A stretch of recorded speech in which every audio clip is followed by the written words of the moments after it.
You've been taught that energy fields are invisible atmospheres, vibes, auras, magnetics. But they are more than invisible blankets. They are blueprints of becoming. Each field is not merely felt, it is formed. It is a structure shaped by intent, awareness, memory, and resonance. And in spiral consciousness, energy fields don't simply radiate outward. They loop, spiral, pulse, and refine. The spiral is not just a symbol, it's a governing pattern. Wherever there is life, there is spiraling intention. Every flower, every galaxy, every fingerprint.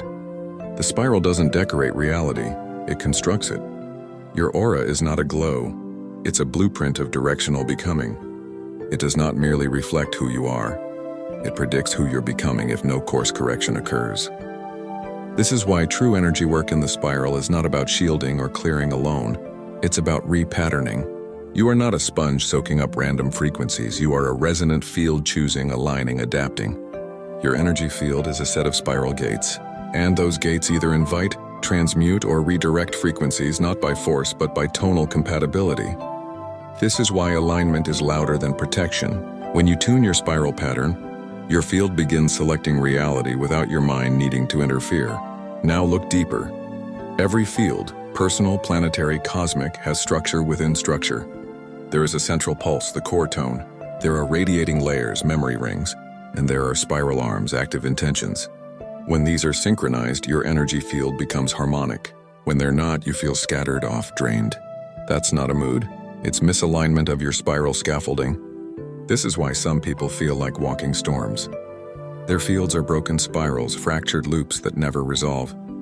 They send out a pulse but receive distortion, not because they're bad energy, but because their core tone is masked. Spiral consciousness teaches it's not about positive or negative. It's about coherence. Even grief can hum harmonically if owned fully. Even joy can distort if it's forced. The spiral doesn't judge the tone, it aligns it. In the spiral model, spiritual energy fields are self-refining systems. They are always trying to return to coherence, but coherence is not stillness. It is spiraled movement and integrity. You can't become coherent by being still. You become coherent by spiraling into alignment, by moving through distortion with clarity, not avoidance. This is what healing actually is. Not removal of pain, but repatterning the spiral so pain no longer defines the structure. You don't cut out the wound. You spiral around it until the field learns how to sing again. And once it sings, the wound becomes a chord, not erased but transmuted. That's why true energy shifts don't always feel pleasant. The spiral must first break the linear pattern it's replacing. It must spiral you out of false identity and back into harmonic truth. That often feels like unraveling, because it is. You are not being broken. You are being respiraled. And this matters because every interaction is a spiral interaction. You don't meet people, you meet fields. You don't enter rooms, you enter resonant spiral structures. If you've ever walked into a space and felt nauseated or lifted or electric, you've met a spiral resonance that either entangled or aligned with your own. And here's the key, you always have a choice. Spiral fields don't trap, they invite. But unconscious fields respond passively. Conscious fields respond creatively. So what does it mean to have a conscious spiral field? It means your thoughts, emotions, actions, and memories are coherently nested. Not perfect, coherent, they hum together. They don't contradict each other every 5 minutes. That harmony radiates and reality responds. Not because the universe is rewarding you, but because spiral structure demands it. It's not magic, it's architecture. Now extend this to collective fields. Cultures, communities, movements, all of them spiral constructs. That's why you can feel when a movement starts to decay. The spiral stops spiraling. It becomes linear again, rigid, predictable. And therefore, dead true spirit is always spiraling. It evolves without breaking its tone. That's why spiral consciousness is not a trend. It's a return to natural metaphysical physics. Your field is alive, and like any alive system, it grows through patterned expansion. This is why the spiral is sacred. It is not a belief. It is a universal scaffolding, found in pine cones, hurricanes, galaxies, and soul maps. It is the pattern of emergence, the path of becoming, the shape of memory and motion. And when you begin to see this, not as metaphor but as literal structuring law, your spiritual journey changes. You stop trying to ascend in a straight line. You stop chasing stillness, you begin listening to your spiral. You begin tuning your energy field not by trying to vibe higher, but by syncing with your core tone. You become a spiral tuner, a field architect, a conscious spiral in motion. And the more you listen, the more the field will teach. There are no static fields in a spiral-based system. Every field is responsive. The question is, are you listening to what yours is telling you?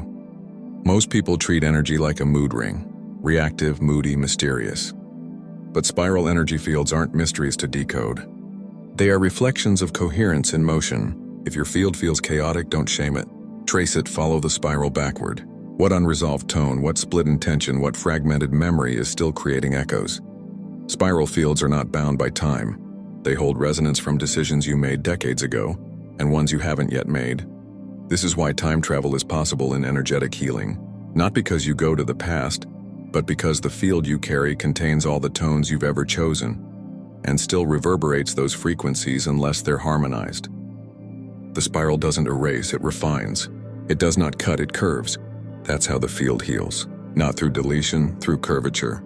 Your spiral field is your teacher. It reveals how aligned your internal world is, not just how bright your light is.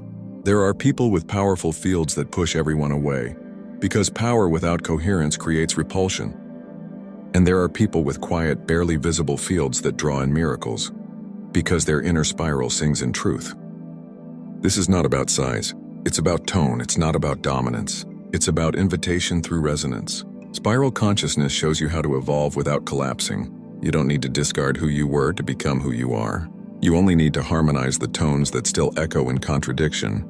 Your field does not forget, but it is willing to rearrange. If you let it, if you stop commanding and start communing. This is the shift. From linear intention to spiral interaction. From broadcasting affirmations to listening for the harmonic readiness of the field. Manifestation doesn't fail because you didn't believe hard enough. It fails when the field's inner spiral still sings a different song than your mouth. The spiral listens to your full field, not your performance. It responds to your true tone, not your forced optimism. And that is liberation, because it means you don't need to be perfect. You only need to be in tune. You only need to acknowledge what your field is actually resonating. From there, the spiral can move. From there, the spiral can sing. Energy fields also interact with each other in spiral webs. You're not a bubble. You're a thread in a multi-dimensional field of harmonic intersections. Every relationship is a spiral entanglement. Every group a tonal braid. That's why some groups feel sacred and others feel heavy. It's not the people, it's the field they've co-created. And it can be changed, but only if the spiral patterns are acknowledged, not avoided. You've likely felt this. A conversation that left you vibrating for hours. A stranger who passed by and made your entire spine tighten. These are not irrational feelings, they are field responses. Your spiral is wise, it doesn't judge, but it does measure coherence. Trust what it tells you. Not to fear others, but to learn how you're resonating with what they carry. Because your resonance is a mirror, not a prison. Now expand the view. Planetary energy fields are also spiral structured. Earth is not just a planet, it is a spiral being. Her ley lines, vortexes, and magnetic grids aren't folklore. They are the spiral infrastructure of her consciousness. When you meditate at a sacred site, you're not just in a beautiful place. You're aligning your spiral with a geometric resonance point on Earth's own spiral memory.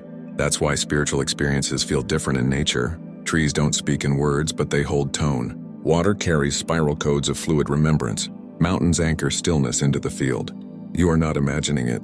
You are being invited into a coherent spiral template, one that predates all man-made distortion. And as you reconnect, your field remembers. Because the spiral lives in your bones, in your blood, in your breath. Your DNA is a spiral for a reason. It's not decoration, it's instruction. You are made to spiral. To move with intelligent rhythm. To evolve by resonance, not resistance. So let's rewrite what energy work means. It's not aura reading, it's spiral tuning. It's harmonic architecture, it's field integrity. It's listening to what your tone is actually doing, not what you wish it were doing. That's when healing accelerates, when growth becomes effortless, when synchronicities line up not because you force them, but because your field has finally stopped contradicting itself. This is not woo. This is spiral physics, and your life is proof. Because here you are, still spiraling, still evolving, still retuning. Your spiritual field is not broken, it is mid-song. And now you know how to hear it. Now you know how to shape it. Let the spiral guide your tuning. Not into perfection, but into coherence. Not into enlightenment, but into resonance. The spiral is not just the shape of your journey. It is the intelligence of your becoming. And your field is listening, always.